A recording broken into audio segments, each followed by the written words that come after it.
This call is now being recorded. चलिए, मुझे लग रहा है कहीं तो शुरू हो गया, रिकॉर्डिंग स्टार्ट हो गई है। तो सबसे पहले आज के इंटरव्यू की शुरुआत करने के लिए कैंडिडेट डॉक्टर गोपाल कृष्ण पहले अपना एकेडमिक परिचय दें। चलिए स्टार्ट कीजिए गोपाल कृष्ण जी, अपने बारे में बताइए। मेरा नाम गोपाल कृष्ण भारद्वाज है मैडम।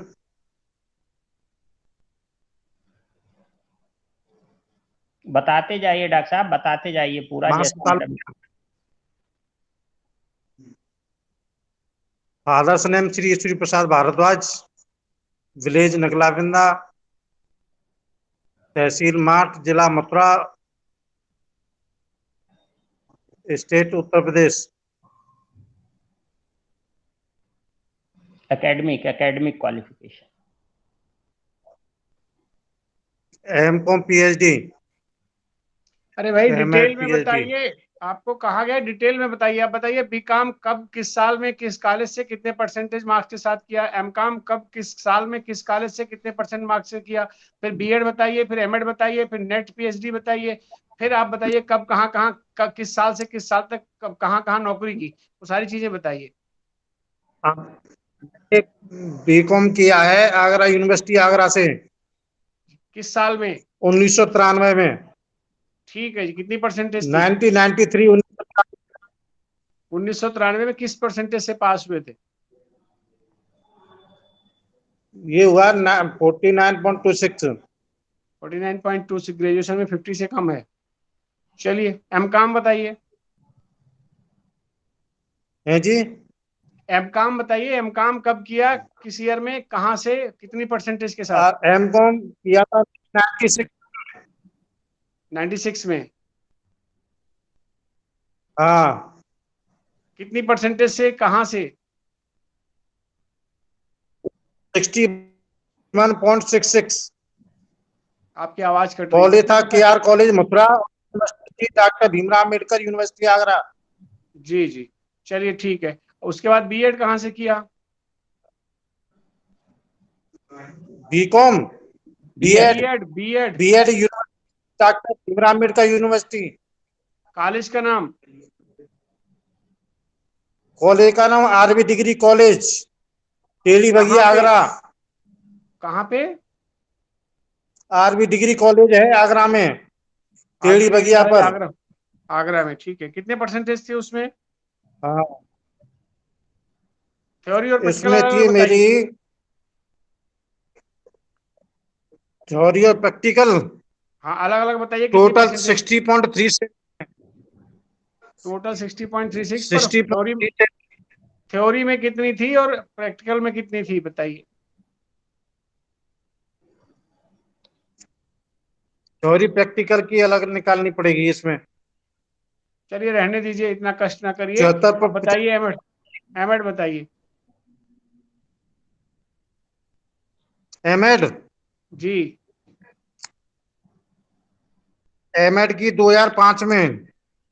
2005 में किया। कहाँ से? BSA college, doctor Bhimrao Ambedkar university Agra. ठीक है जी, ठीक है। उसमें कितनी परसेंटेज थी? 71%। 71%। अच्छा, ऑप्शनल क्या थे एमएड में? है जी, ऑप्शनल पेपर क्या थे एमएड में?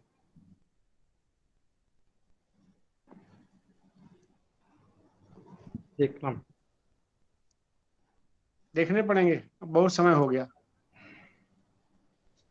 आगे सर पूछिए, आगे छोड़िए।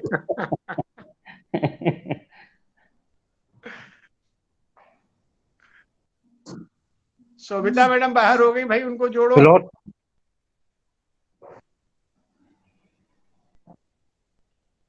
हाँ भारद्वाज जी। जी सर। देख पाए ऑप्शनल? हाँ। कौन से हैं? Principle of education administration, measurement and guide. Measurement and guide option subject में थे principle of administrative supervision. Principle of administrative supervision और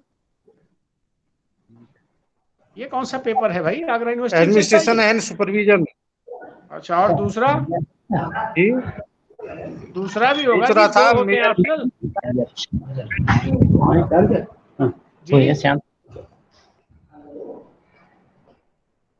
भारद्वाज जी, दूसरा ऑप्शनल मेजरमेंट एंड गाइडेंस। भाई जी, एमएडी किया कुछ और किया? डिस्चार्ज हो रहा है, मीटिंग चल रही है। भारद्वाज जी, ये मेजरमेंट एंड गाइडेंस क्या होता है? Guidance guidance guidance. तो मेजरमेंट एंड गाइडेंस एक पेपर कहाँ से हो गया? अलग अलग होंगे? ये अलग अलग पेपर होते हैं हर जगह पे। गाइडेंस एंड काउंसलिंग अलग पेपर होता है, मेजरमेंट एंड इवैल्यूएशन अलग पेपर होता है। थोड़ा अपनी हाँ मार्कशीट को हाँ ध्यान से देखकर बताइए। भारद्वाज जी, गड़बड़ करेंगे तो हमें वैसे, एक तो वैसे ही ऑनलाइन में हम आपके डॉक्यूमेंट नहीं चेक कर पा रहे हो, फिर ऐसे आप जवाब दोगे तो हमें लगने लगेगा आप किसी और की जगह तो नहीं बैठ गए। कैसे? अरे भाई, जब आप अपने पेपर नहीं बता पा रहे हो, आप एमएड में 71% नंबर लेकर के पास हुए हो, इतने साल से पढ़ा रहे हो, और आपको अपने पेपर के नाम नहीं पता है। चलिए ये छोड़ दीजिए, ये बताइए उसके बाद नेट निकाला कि नहीं? नहीं निकाला सर। अच्छा, पीएचडी तो की होगी? जी, पीएचडी किसके पीएचडी अंडर है। में की? पीएचडी का टॉपिक एक बार दोहरा दीजिए, और किसके अंडर में की वो बता दीजिए। पीएम गुप्ता जी के अंडर में। ये कहाँ है? मथुरा। मथुरा में, वही बीएसए कॉलेज? हाँ। अच्छा अच्छा, टॉपिक क्या था पीएचडी का? Impact of school environment on emotional intelligence of student. एक बार फिर से दोहराइएगा थोड़ा धीरे धीरे, जिससे मैं सुन लूं पूरा। Impact of school environment on emotional intelligence of student. अच्छा अच्छा, ठीक है, स्कूल एनवायरनमेंट का आपने इमोशनल इंटेलिजेंस पे प्रभाव देखा, ठीक है ना? हाँ ठीक है ठीक है। इस पे मैं एक दो सवाल पूछूंगा आपसे, पर पहले जरा आप अपना एक्सपीरियंस बता दीजिए। सबसे पहले कहाँ पढ़ाया, कब तक पढ़ाया, उसके बाद फिर कहाँ, सारा बता दीजिए। मैंने आचार्य चाणक्य बीएड कॉलेज में पढ़ाया, कोटपुतली जयपुर। जयपुर में कब से कब तक? कोटपुतली। नहीं, कोटपुतली समझ गया, कब से कब तक 2006 पढ़ाया? से। 2006 से। 2006 से और मई 2019 तक। मई 2019 तक, चलिए ठीक है, 13 साल हो गया, बहुत है। एक बात मैं कॉलेज वालों से कहूंगा, भाई इनके जो, क्या इनका अनुमोदन था वहां पर, और किस विश्वविद्यालय से अनुमोदन मिला था इनको?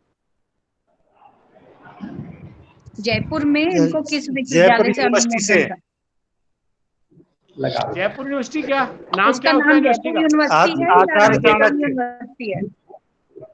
छोटा वाला लगेगी, टाइप सी वाला है। पूरा बताइए यूनिवर्सिटी का नाम।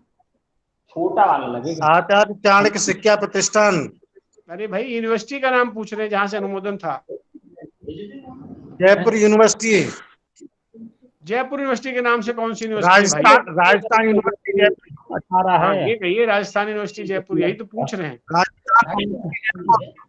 एकदम चला अच्छा जाता भाई, है ना, मुझे कॉलेज वालों से अपने अनुमोदन वाले कागज की फोटो खींचकर इस पर व्हाट्सएप पर भी डलवाइएगा। वैसे इस पे स्क्रीन शेयरिंग भी कर सकते थे, पता नहीं इनको कर पाएंगे कि नहीं। मुझे नहीं लगता ये कर पाएंगे मैडम। हम एक काम करते हैं, चूंकि हम डॉक्यूमेंट्स इनके चेक नहीं कर पा रहे हैं, तो डॉक्यूमेंट्स की हम रिस्पॉन्सिबिलिटी नहीं लेते। वो कॉलेज जाने और यूनिवर्सिटी जाने, हम उसका जिम्मा नहीं ले सकते, क्योंकि हम चेक नहीं कर पा रहे हैं ऑनलाइन। बाकी जो हम पूछ सकते हैं वो हम इंटरव्यू में पूछ ले रहे हैं। आपने अपना टॉपिक जो बताया था भारद्वाज जी, वो आपने इमोशनल इंटेलिजेंस के बारे में अपना काम किया, स्कूल एनवायरनमेंट का। तो आप जरा ये बताइए, स्कूल एनवायरनमेंट कैसे कैसे इमोशनल इंटेलिजेंस को प्रभावित करता है? आपने इम्पैक्ट ऑफ स्कूल एनवायरनमेंट और इमोशनल इंटेलिजेंस देखा, तो कैसे देखा आपने इम्पैक्ट स्कूल एनवायरनमेंट का इमोशनल इंटेलिजेंस पे? थोड़ा समझाइए। सर, स्कूल में एनवायरनमेंट का बहुत बड़ा असर पड़ता है बच्चों पर। मैं यही जानना चाहता हूँ, क्या इमोशनल इंटेलिजेंस जो है वो किसी चीज से प्रभावित होती है, घटती बढ़ती है, क्या हो रहा है उसका?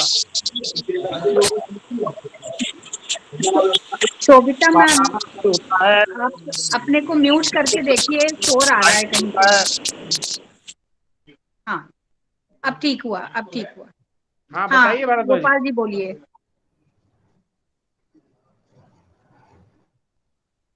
ये जी बच्चों बताइए। के पढ़ाई से होता है, बोलिए बोलिए, सुन स्कूल रहे में हैं। वातावरण है उससे होता है। हाँ, और इसके बच्चों के साथ रहते हैं उसका वातावरण पर प्रभाव पड़ता है। मैंने यही पूछा, इमोशनल इंटेलिजेंस को स्कूल एनवायरनमेंट कैसे कैसे प्रभावित करता है, क्या किया था आपने अपनी रिसर्च में, थोड़ा बताइए। क्या टूल इस्तेमाल किया, कैसे डेटा कलेक्शन किया, क्या नतीजे आए, हम भी तो जाने स्कूल एनवायरनमेंट का इमोशनल इंटेलिजेंस पर क्या प्रभाव पड़ा, कैसे पड़ा।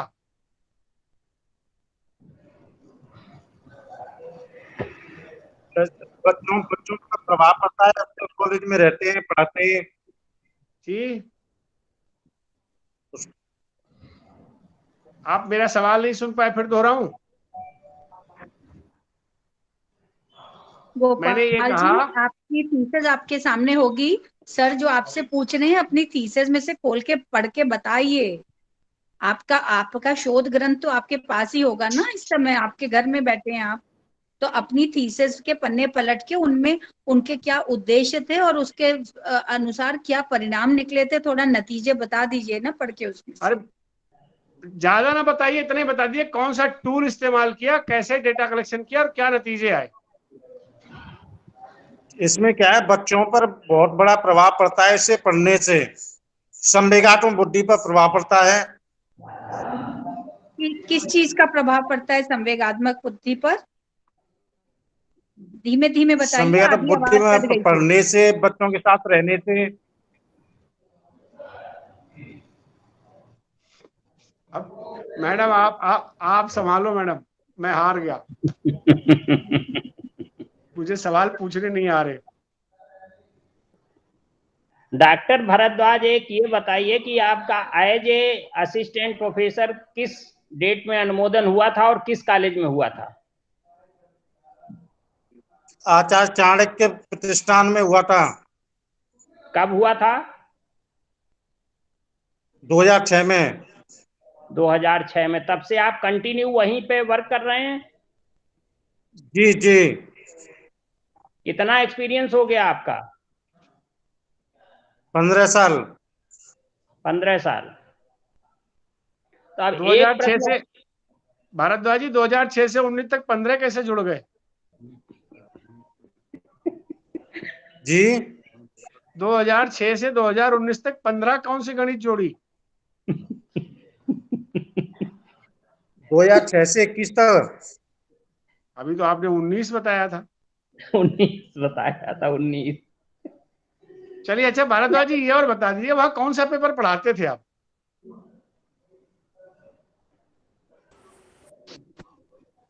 वहां जो पेपर्स पढ़ाते हैं, जी, अगर कौन सा पेपर लगातार पढ़ाते वहां थे पे आप? पढ़ा रहे हैं तो वहां के कुछ पेपर्स, कौन सा अधिगम के पेपर पढ़ा रहे सिद्धांत, हैं उसके अधिगम के टाइटल सिद्धांत लर्निंग एंड पढ़ाए। टीचिंग। जी, अधिगम के सिद्धांत और अधिगम के सिद्धांत पढ़ाता था, सब्जेक्ट पढ़ाता था। वही तो पूछ रहा हूँ, अधिगम के सिद्धांत कौन सा पेपर का है? पेपर का नाम बताओ ना बेटा, पेपर का नाम बताओ, कौन सा पेपर पढ़ाते हो? Learning and teaching. पेपर का नाम बताओ, ये टॉपिक नहीं पूछा जा रहा है। पेपर कौन सा है? पेपर तीसरा है मैडम वहां पर तो। उसका नाम क्या है पेपर का? तीसरे चौथे से मतलब नहीं, नाम क्या है पेपर का? भारद्वाज जी 15 साल से पढ़ा रहे हो, पेपर का नाम तो पता होना चाहिए। या खाली लर्निंग मथुरा टीचिंग में है सर उसके।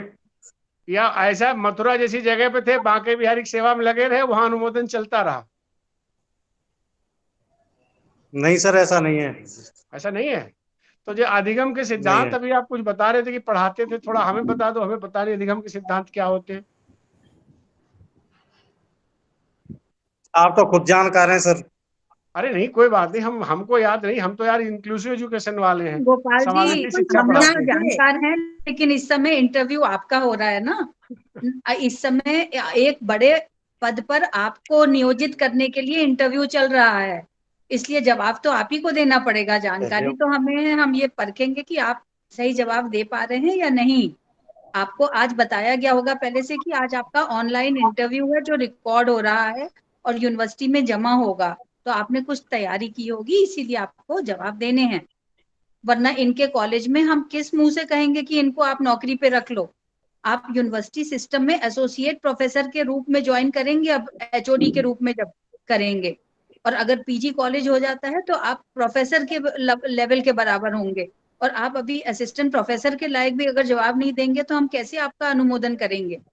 आप एलिजिबल हैं अगर, तो इसका ये मतलब नहीं है कि एलिजिबल हैं तो आपका चयन हो जाए। एक चयन करने के लिए यूनिवर्सिटी के असिस्टेंट प्रोफेसर कहलाने के लिए कुछ ज्ञान का एक मिनिमम लेवल होता है, वही आपका आकलन किया जा रहा है। तो आराम से आपके सामने आपके सब समान हैं। आप 15 साल से पढ़ा रहे हैं, वहां कितने साल का बीएड चलता है, कितने पेपर हैं, कौन सा पेपर आप पढ़ाते हो, ये सब चीजें सामान्य चीजें पूछी जा रही हैं। आराम से उनका जवाब दीजिए।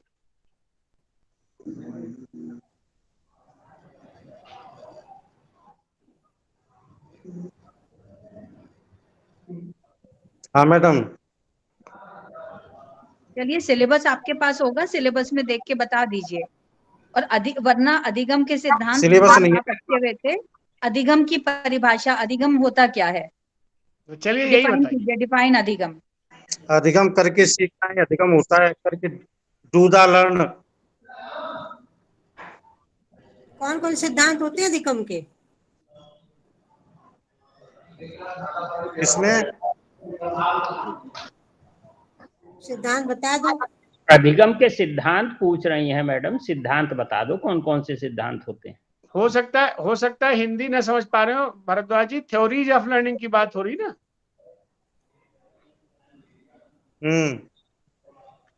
आप ही ने बताया था अधिगम के सिद्धांत पढ़ाते हो आप, तो हमने पूछ लिया कि क्या है। हाँ, पेट में भूल का सिद्धांत, अनुकरण का सिद्धांत, बताइए। अधिगम का सिद्धांत।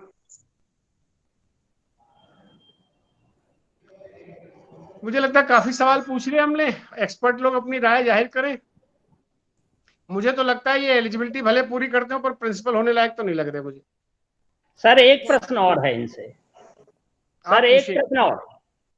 डॉक्टर भारद्वाज, बस मैं एक प्रश्न आपसे करूंगा कि अभी तक आपने as a assistant professor department work किया है, अब आप उस विभाग के एचओडी होंगे, विभाग को आगे ले जाने का दायित्व तो आपके कंधों पर होगा, जिसमें शिक्षक भी होंगे और आपके छात्र भी होंगे, दोनों को एक साथ सामंजस्यपूर्ण ढंग से विकास के पथ पर कैसे ले जाएंगे, उसके लिए आपके पास क्या कार्य योजना है एज ए एचओडी? ये शिक्षा के माध्यम से ले जाएंगे सर।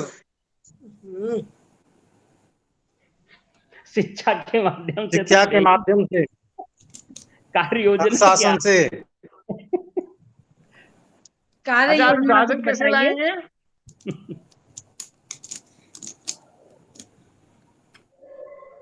और अभी हाल में माध्यम कैसे अब होने जा रही है, उसके लिए आपने क्या जो है अपनी योजना बना रखी है, कैसे उसको अडॉप्ट करेंगे? इस पर अब तो नेक्स्ट उससे जो है न्यू एजुकेशन पॉलिसी के तहत आप ट्रेनिंग देंगे बच्चों को। 2,18,000 न्यू एजुकेशन पॉलिसी को आपने पढ़ा है? हाँ, पढ़ा है। पढ़ा है? कौन सा? अभी जो 2020 में नई शिक्षा नीति आई है भारत की, उसके बारे में चलिए 4 बातें बताइए कुछ महत्वपूर्ण, क्या है उसमें?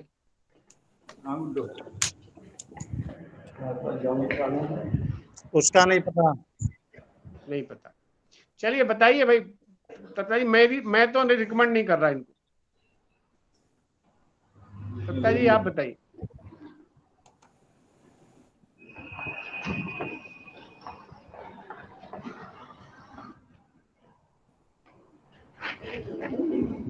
यही सर, ये अजय ही कर रहे हैं।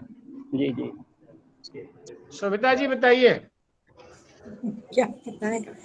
आपको लग रहा है कि हेड पे इनका अनुमोदन हो सकता है? मुझे तो नहीं लग रहा। नहीं, हेड की कुछ क्वालिटीज बता देते फतेह बहादुर जी ने सही क्वेश्चन पूछा था कि आपकी कार्य योजना क्या है, आप कैसे एडमिनिस्ट्रेशन देखेंगे करेंगे। एचओडी की पोस्ट एक एडमिनिस्ट्रेशन की भी होती है, तो आप उसका तो बताएं कुछ कि आप कैसे उसको संभालेंगे। चलिए आपका अनुमोदन हो जाएगा, आप इसको समझाएं पहले।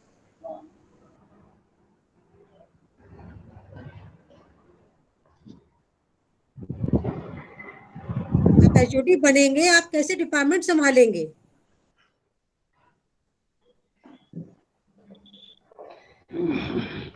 कुछ प्लानिंग की होगी आपने, कुछ सोचा होगा, कुछ विजन होगा आपके दिमाग में, वो क्लियर करिए बस थोड़ा सा। आमतौर पे एचओडी को क्या क्या कार्य या उत्तरदायित्व निभाने होते हैं वही बता दीजिए। आप उनके लिए अभी तैयार नहीं है क्योंकि अभी आपका चयन नहीं हुआ है, लेकिन एचओडी को टीचर के बजाय क्या क्या और करना होता है, ये सहानुभूति होती है मैडम, तारतम्यता बनाना होता है, आपको पढ़ाई से संबंधित होता है, अपने विभाग में जितनी कक्षाएं चलती हैं उन कक्षाओं की समय सारणी बनानी पड़ेगी, है ना, टाइम टेबल बनाना पड़ेगा आपको, जो जो कक्षाएं चलती हैं। ऐसे ही और भी कुछ काम समय सारणी बनानी पड़ती है। और क्या करना पड़ता है? समय सारणी बनानी पड़ती है। वो तो मैंने ही आपको बता दिया, आप तो तारतम्यता बता रहे थे, लेकिन उसके अलावा और क्या क्या करना पड़ता है। और मैडम उनको सिलेबस के जो पाठ्यक्रम दिया है उसके अकॉर्डिंग चलना पड़ता है। भाई जी मेरे अलावा आपको पता है तत्ता मैडम भी हेड है, सुमिता मैडम भी हेड है और फतेह बहादुर जी भी हेड है। तीनों लोगों को पता है कैसे हेड करते हैं, तो आप ऐसा कुछ न कहिए कि समझ में ही ना आए।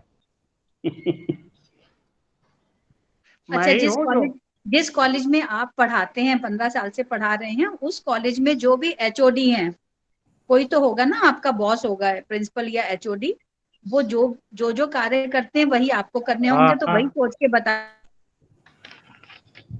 क्या क्या करते थे वो। उसके मैडम टाइम टेबल बनाया जाता है उसका। अच्छा, कौन था टीचरों आपका के साथ हेड वहाँ पे? सहानुभूति रखी। भारद्वाज जी हेड महेश था कौन यादव। आपका वहाँ? जी महेश यादव। हाँ, तो वो क्या क्या करते थे यादव जी? यादव जी क्या कहते, पढ़ाने की कहते थे। हाँ जी,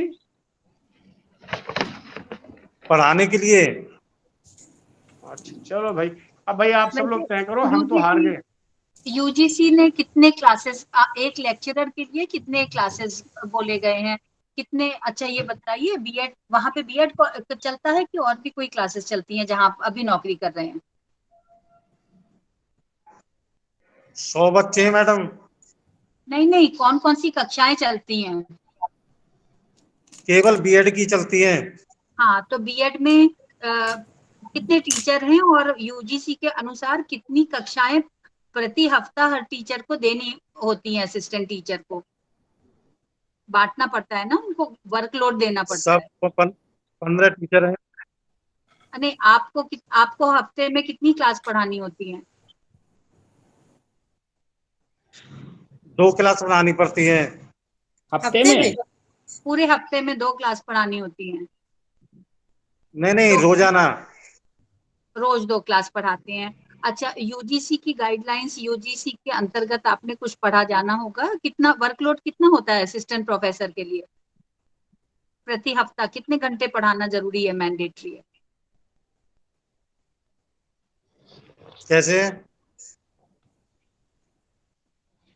जैसे स्कूलों में एक टीचर को जो अपॉइंट किया जाता है माध्यमिक विद्यालय में, उसको हफ्ते में 36 क्लास लेनी जरूरी होती है। ऐसे ही विश्वविद्यालय या कॉलेज के स्तर पे असिस्टेंट प्रोफेसर को एक हफ्ते में मिनिमम कितनी कक्षाएं लेनी होती हैं? आप तो दो प्रतिदिन जो आप ले रहे हैं, ये तो प्रोफेसर से भी कम वर्कलोड है आपका। असिस्टेंट प्रोफेसर बीएड पार्ट 1 में लेते हो कि बीएड पार्ट 2 में 2 लेते हो? बीएड पार्ट 1 में 2 लेते हो कि बीएड पार्ट 2 में 2 लेते हो? अच्छा, ये और आप जो 2 क्लास लेते हो वो 2 कौन कौन सी क्लासेस हैं? ये तो सब्जेक्ट की थी और एक कौशल पेपर की थी। कौन सा वाला सब्जेक्ट है? मेथड्स ऑफ टीचिंग कौन सा है वो? इधर से अधिगम के सिद्धांत थे और वो थे एक तो आपका इकोनॉमिक्स, अधिगम वाला है और दूसरा एसएसटी, इकोनॉमिक्स है कि मेथड ऑफ एसएसटी, एसएसटी। अच्छा, चलिए तो एक प्रश्न बहुत सरल सी ये चीज बताइए, एसएसटी की जो आप पाठ योजना बनवाते होंगे बीएड के बच्चों को, उस पाठ योजना के मुख्य मुख्य हेडिंग्स क्या होते हैं?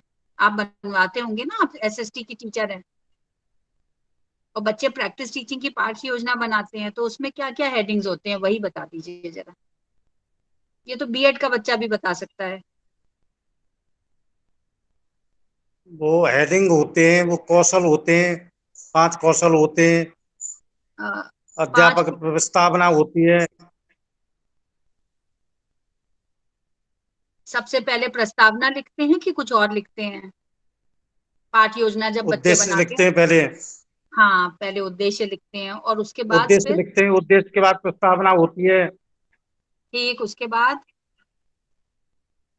प्रस्तावना, प्रस्तुतिकरण, प्रस्तावना के आगे और प्रस्तुतिकरण, उद्देश्य कथन, विकासात्मक प्रश्न, पुनरावृत्ति प्रश्न। हाँ, और फिर और अंत श्याम में? पट कार्य, ठीक है, श्याम पट कार्य, गृह कार्य। हाँ। और बच्चे कहीं कुछ लिखते भी होंगे ना, लेखन कार्य भी कहीं करते होंगे। और गृह कार्य से पहले आप कुछ मूल्यांकन प्रश्न भी पूछते हैं। और उद्देश्य कथन आपने प्रस्तुतिकरण के बाद कहा, वो प्रस्तावना के तुरंत बाद आता है। मैडम मेरी डिस्चार्ज होती है, बैटरी डिस्चार्ज हो गई मेरी। आपका माइक म्यूट है सुभिता जी। चार्जर लगा लो, मोबाइल रिचार्ज रखो, अब इंटरव्यू खत्म नहीं हो तुम्हारा। अच्छा भारद्वाज जी, चलो इतना बता दो, मैं एक आखिरी सवाल पूछ रहा हूँ। ये जो आपका आचार्य चाणक्य शिक्षा प्रतिष्ठान है, ये कोटपुतली में कहाँ है? कोटपुतली कहाँ है, या ये कॉलेज कहाँ है? कोट पता है जी, जयपुर जिले में। जयपुर जिले में कहाँ पे, किधर को? मैं भी गया हूँ जयपुर एक बार। ये पता है NH8 पर। NH8 पर, अच्छा ठीक है, ठीक है जी, ठीक है। अब मुझे लगता है मैडम ये रघुनाथपुरा रघुनाथपुरा है काम। जी जी जी, ठीक हो गया, रघुनाथपुरा के पास, ठीक है। चलिए मैडम आप लोग बताइए भाई, क्या करना है, कैसे करना है? मुझे तो ना तो इनमें सब्जेक्ट नॉलेज दिख रहा है, ना मुझे इनमें एडमिनिस्ट्रेटिव कैपेबिलिटीज दिख रही है, मुझे कुछ नहीं दिख रहा।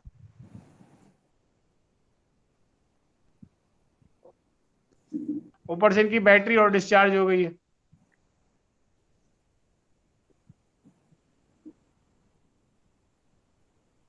मुझे लगता है कि इनके कॉलेज वाले अगर रिप्रेजेंटेटिव, मैनेजमेंट के रिप्रेजेंटेटिव अब हम लोग से बात कर लें और हमें ये अपना संतुष्टि जो देनी है वो कहाँ पर ईमेल के द्वारा देनी होगी या क्या प्रोसेस है, वो हमें पता करके बता दें, तो हम लोग वो उस दिशा में आगे बढ़ लेंगे।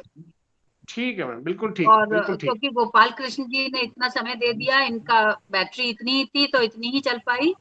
और कोई कैंडिडेट शायद इस समय इन्होंने अवेलेबल यहाँ पर नहीं है, वरना कम से कम 2 या 3 कैंडिडेट होते हैं तो उनमें छांटना आसान होता है, तो सिंगल कैंडिडेट ही आए हैं। और राजेंद्र जी आपका माइक म्यूट है। राजेंद्र हाँ, जी आपका माइक म्यूट है, आपकी आवाज नहीं आ रही है। हाँ अब आएगी। आप सर सेलेक्ट करते हैं? हाँ सर आपने बोलिए, सेलेक्ट करते हैं के लिए? क्या चीज? आप सर ने सेलेक्ट करते हैं छोटे के लिए? मैं सुन ही नहीं पा रहा हूँ क्या कह रहे हैं।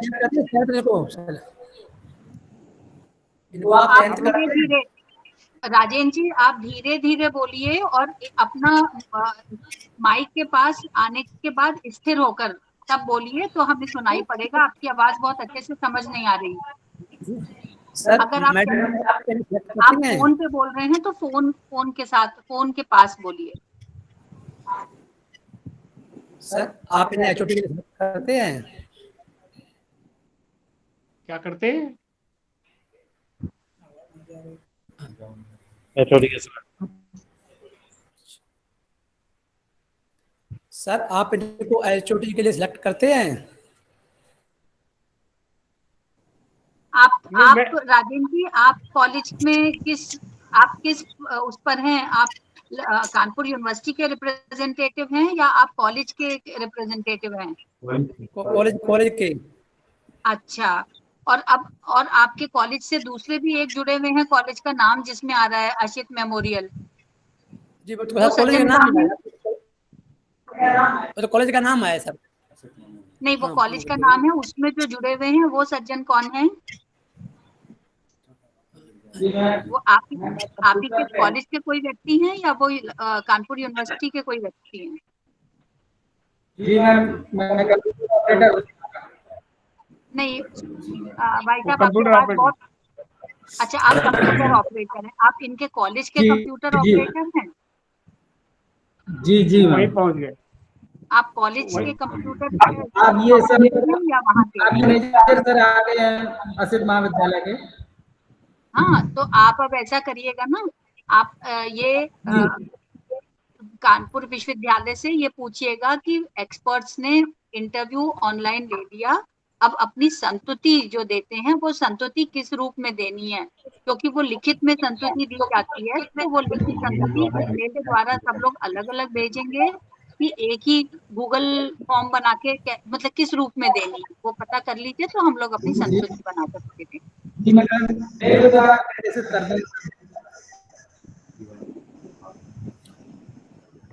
क्योंकि इस तरह का वाइवा का ये इंटरव्यू लेने का प्रक्रिया मैंने भी आज पहली बार ही आपकी यूनिवर्सिटी से करी है, तो मैं भी बहुत क्लियर नहीं हूँ कि आगे इसमें क्या करना है।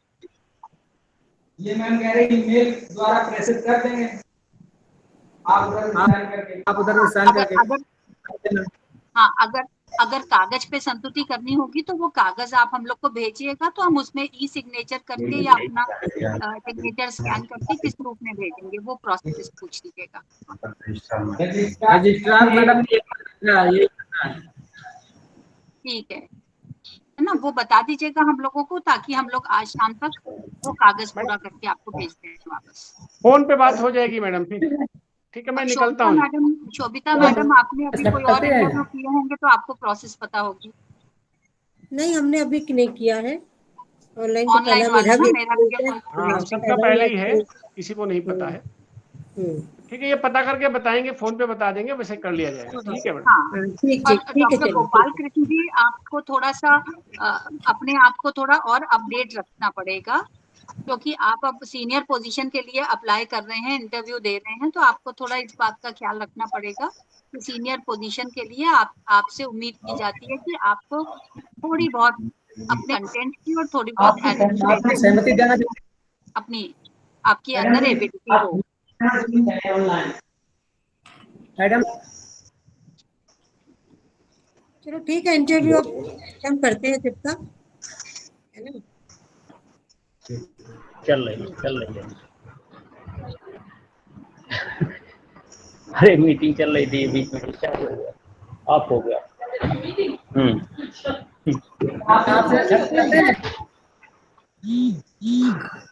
आप टेंथ करते हैं?